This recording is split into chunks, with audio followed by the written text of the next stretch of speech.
In a strong counter-terror action following the Pahalgam terror attack that claimed 26 lives, the Jammu and Kashmir administration on Saturday demolished the houses of 7 terrorists across Pulwama, Kulgam, Tral, Bijbehara and Shopian. Houses belonging to terrorist Ehsan Ul Haq Sheikh of Muran, Pulwama was demolished by the authorities yesterday late night.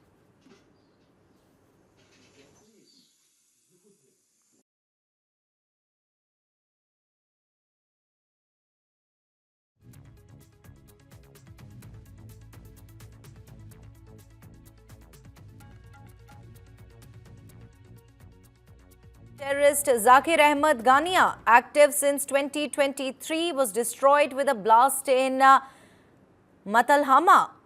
In Shopian, houses of terrorist Shahid Ahmad Kutay was also destroyed in Chotipura. He is active since 2002. House of an active terrorist Zahid Ahmed of Matalhama, Kulgam, was razed to the ground during night.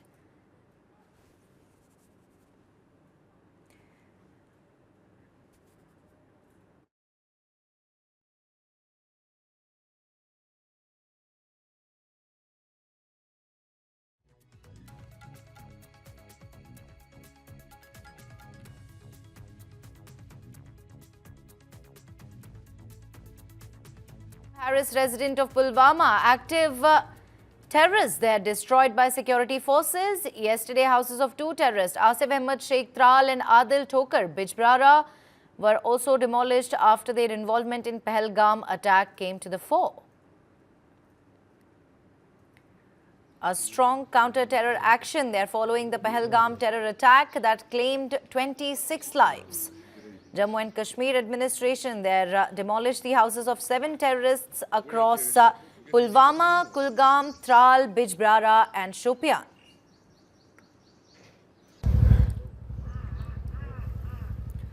Let me quickly go across to my colleague Irfan Qureshi, who joins us live with more details on the same. Irfan, what we are learning is that houses of these 7 terrorists who were involved in the Pahalgam attack, which claimed the lives of 26 people, have been demolished across Pulwama, Kulgam, Tral, Bijbehara and Shopian. What's the latest on the ground?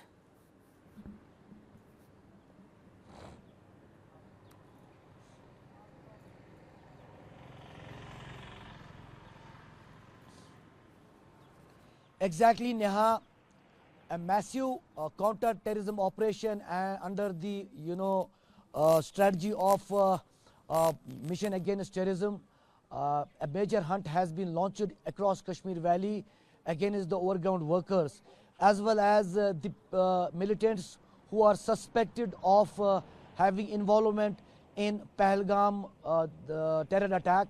And so far, as you rightly said, 7 houses have been destroyed completely in action of security forces in anti-terrorism. So far, around 1,800 people have been either called for the questioning, and many among them have been detained for the questioning. Some of them are the relatives of the terrorists who are active in Kashmir Valley.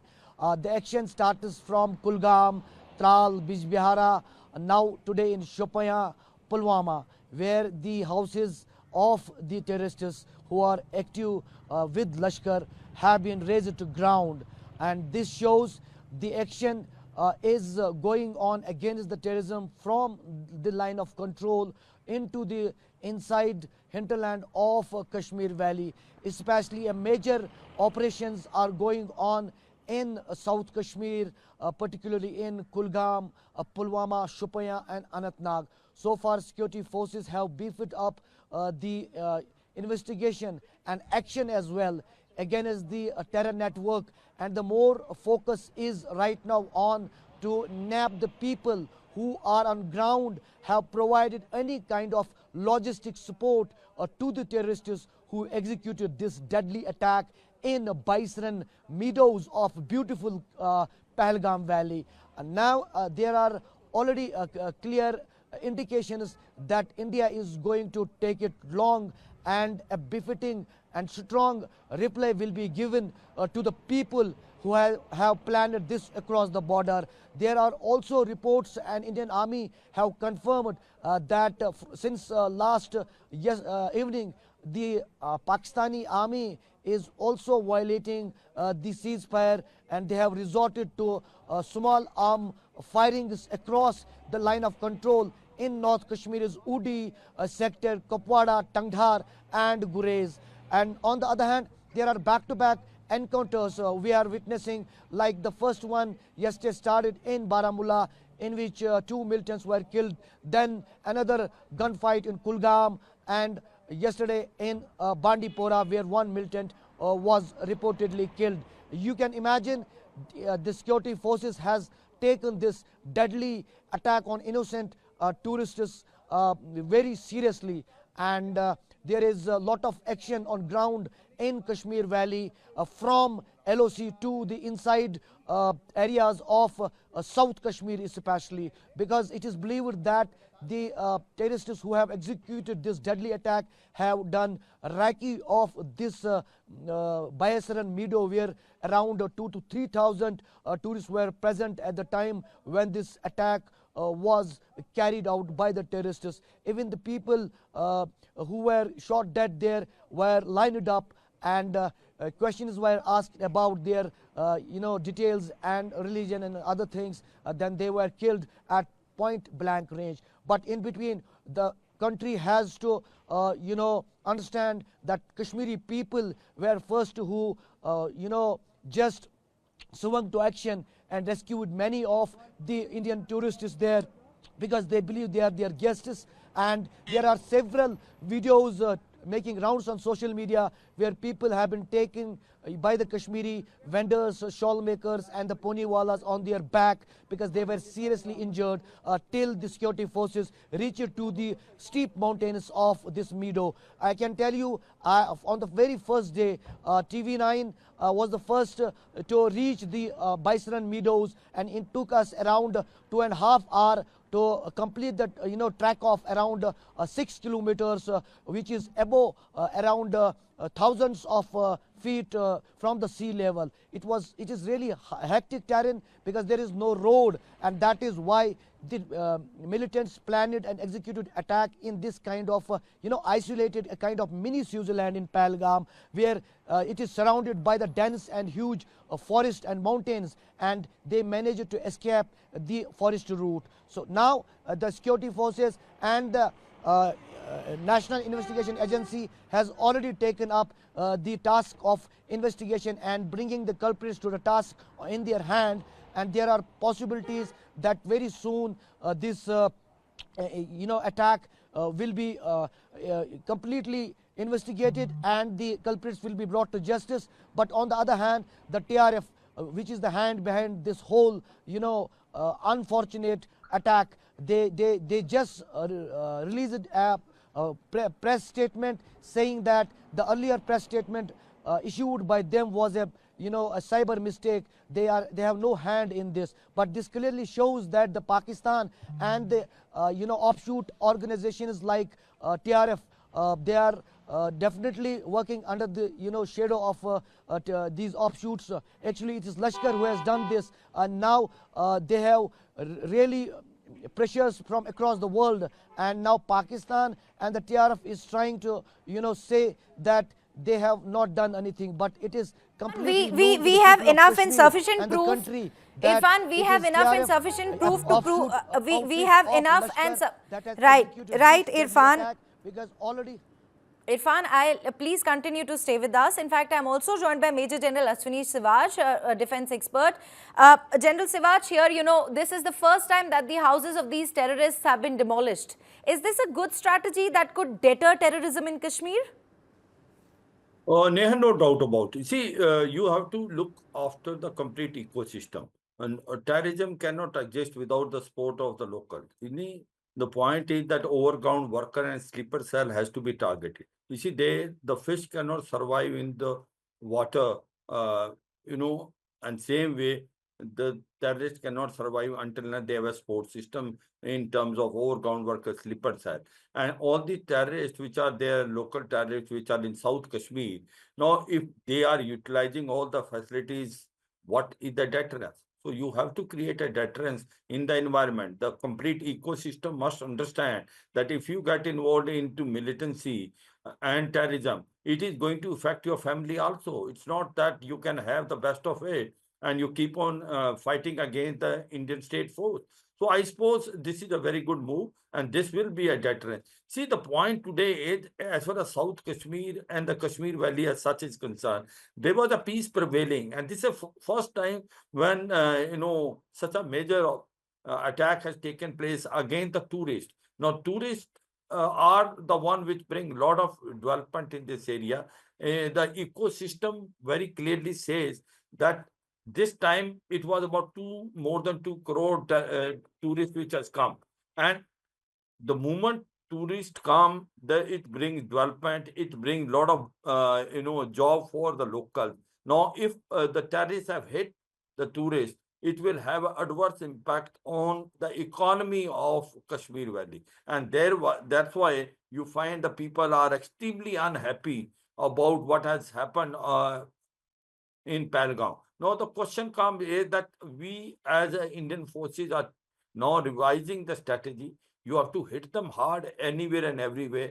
And that's why you find it, the houses of those terrorists which are there in southern part of the Kashmir, they will be also demolished. Higher reaches will be also now addressed by special forces being inducted there, and also ensuring that the intelligence system become much more stronger than what it is. So overall, you say a multi-pronged strategy being applied by the security forces and to ensure that the residual terrorists, which are not more than about 70 to 80, and majority of them, almost 80 to 90%, are the foreign terrorists from Pakistan, they must be eliminated in time to come. Major General, continue to stay with us. Let me quickly go across to my colleague Irfan, who continues to stay with us. In fact, Irfan, very briefly, if you could tell us, are more houses marked for demolition?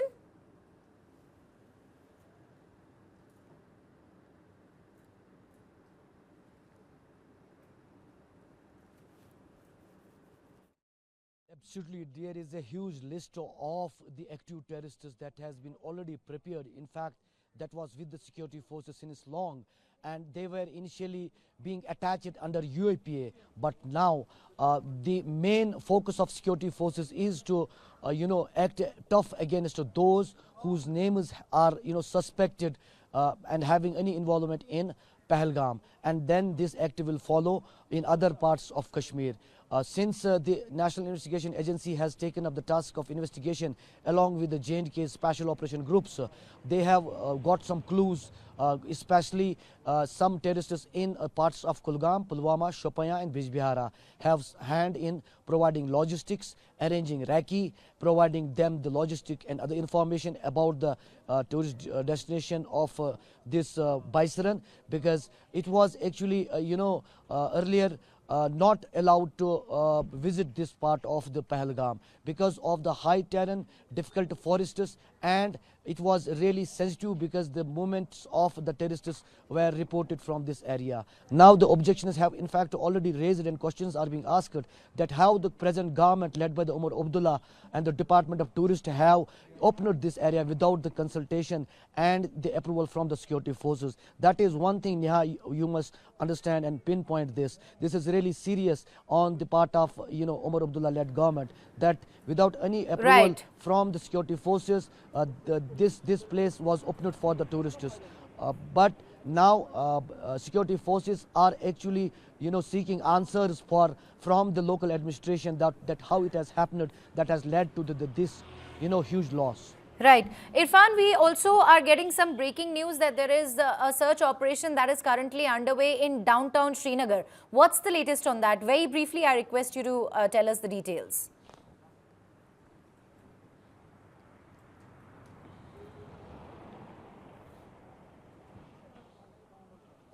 Yes, exactly. Just I'm receiving information that in Srinagar's downtown, that was once a hotbed of stone pelters and separatists.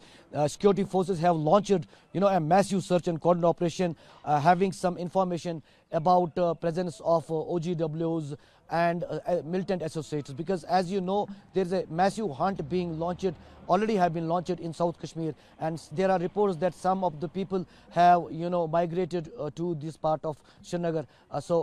Actually security forces are also trying to make sure that there is no presence of militants, or as a part of precautionary measures, there are already intelligence input that terrorists can strike once again on minorities or on some government infrastructure.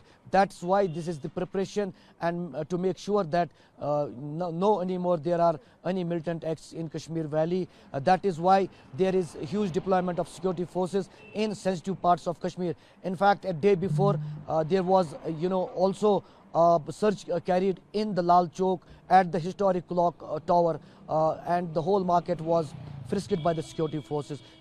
Forces don't want to take any chance now, and don't want to give any room to militants to move or to launch any attack, because it is really serious that this attack has deteriorated the situation in Kashmir and have attacked the economy of Kashmir, and the innocent tourists really who were not having any thing related to the militancy or the politics going on here, have lost life unfortunately, and that has really given a big setback to Kashmir.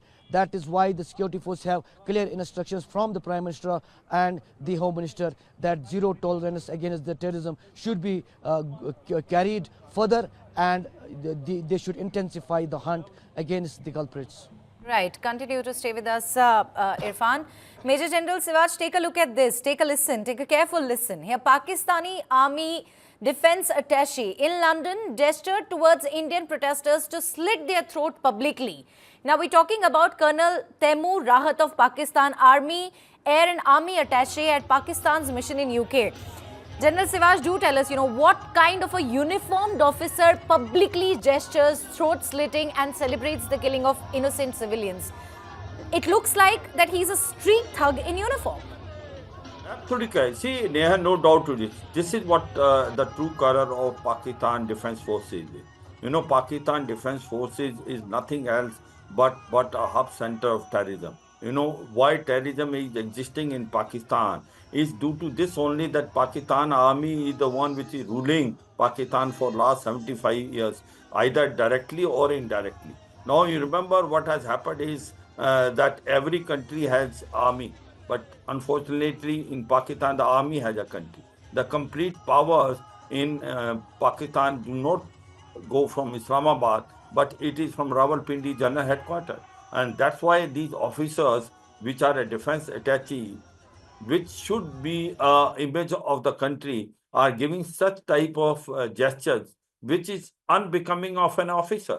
But this is the true color of Pakistan. Pakistan, one can say that it is hub center of terrorism. The terrorism which is created all around the world, Pakistan has got almost 70 to 80% hand in that. The top terrorists in the world, which are 100 of them, 87 are those which either belong to Pakistan or they have roots in Pakistan. So that's what it is. So in case if this air attache has gestured what he has to Indian diaspora, there's nothing new. Their standard is such. Their thinking is this. And I can tell you what has happened in Pakistan itself. They are today in a brink of a civil war. There is a political instability, there is an economic crisis, and the terrorism in form of Taliban Pakistan and a genuine freedom struggle which is occurring in Balochistan Liberation Army is hurting them badly. And the people are on the streets. There is a chance of a civil war and Pakistan breaking into four parts: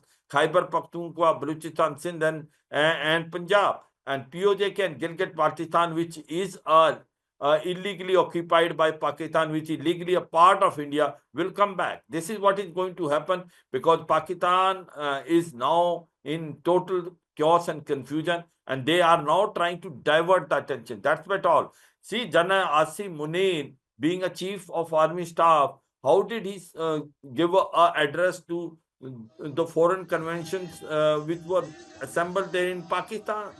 The way he's telling that Hindus and Muslims are different, and the two-nation theory he was trying to justify by saying Hindus and Muslims cannot stay together. They have a different aspiration, different ambition, different religion, different custom. What sort of message he's sending to his own army, which also has Hindus, Sikh, Parsis, and Christian? So the standard of Pakistan army is extremely low, and this is what you can expect from them. Defense attache in UK trying to do this is a matter of shame. That's what all I can say, Neha.